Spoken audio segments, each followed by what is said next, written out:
the driver kept asking me questions. Then he stopped and asked if I wanted him to take me back to my family or go meet new people. I told him, take me home, and I woke. I don't remember any of that, but I have seen myself reciting it on video. Next story. I knew a guy who was in a car accident, and he was in a coma for a few weeks. He lost all memory of about 6 weeks before the accident, including that his girlfriend had broken up with him. To her credit, she was there for him while he was in the coma, but then when he woke up, she had to go through the breakup conversation again. Several more times. He ended up having memory problems after the accident where he wouldn't remember conversations or people that he had previously known. Those memory issues lasted for years, but eventually subsided. Next story. A friend was in a bad accident when she was 6 months pregnant and in a coma for several weeks. Her baby was delivered, a little premature but healthy, while she was out. I think her recovery was really gradual. She woke up, but she was more vegetative than not for a while. She did months of inpatient rehab and had to relearn how to walk. She says she lost all of her memories from the 2 years prior to her accident. 5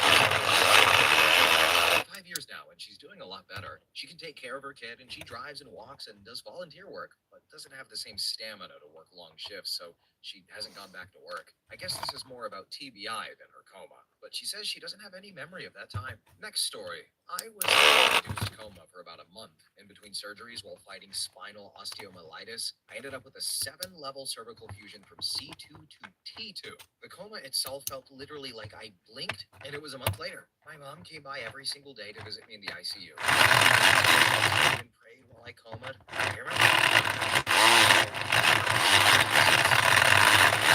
Blinked and a month was gone. It didn't take time you're aware of when you sleep at night.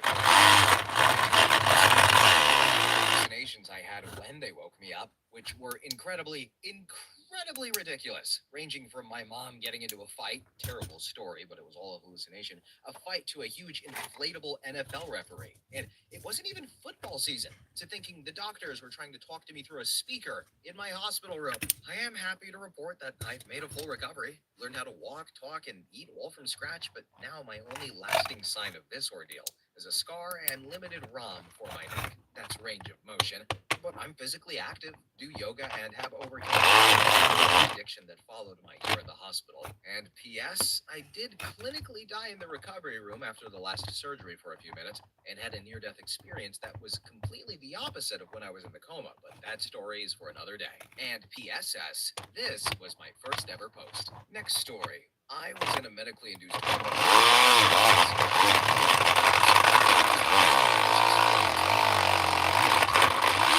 Real life. I kept going through scenarios where things would get progressively worse, like burning alive, having my husband or newborn child go missing, talking to those who weren't currently dead. These horrible things I find out were related to things happening to me, like an extremely high temperature, burning alive, my newborn missing. She was at a different hospital to me, and I didn't know until I woke from my coma, etc. Next story. 3 weeks of medically induced coma for me, had pneumonia, which developed into ARDS, and I ended up being carried through the window by firemen and put into an ambulance and rushed to the hospital. This happened in October last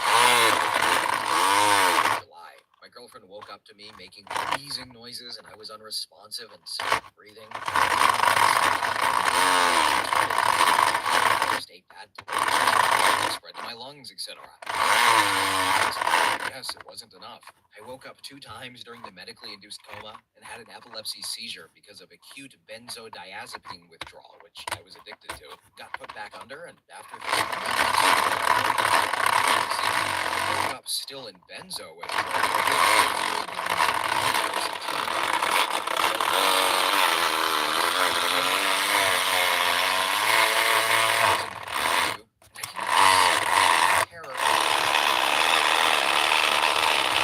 not knowing where you are and why. I also couldn't speak because of the tube in my mouth. I had nightmares during the coma in which I was always hot and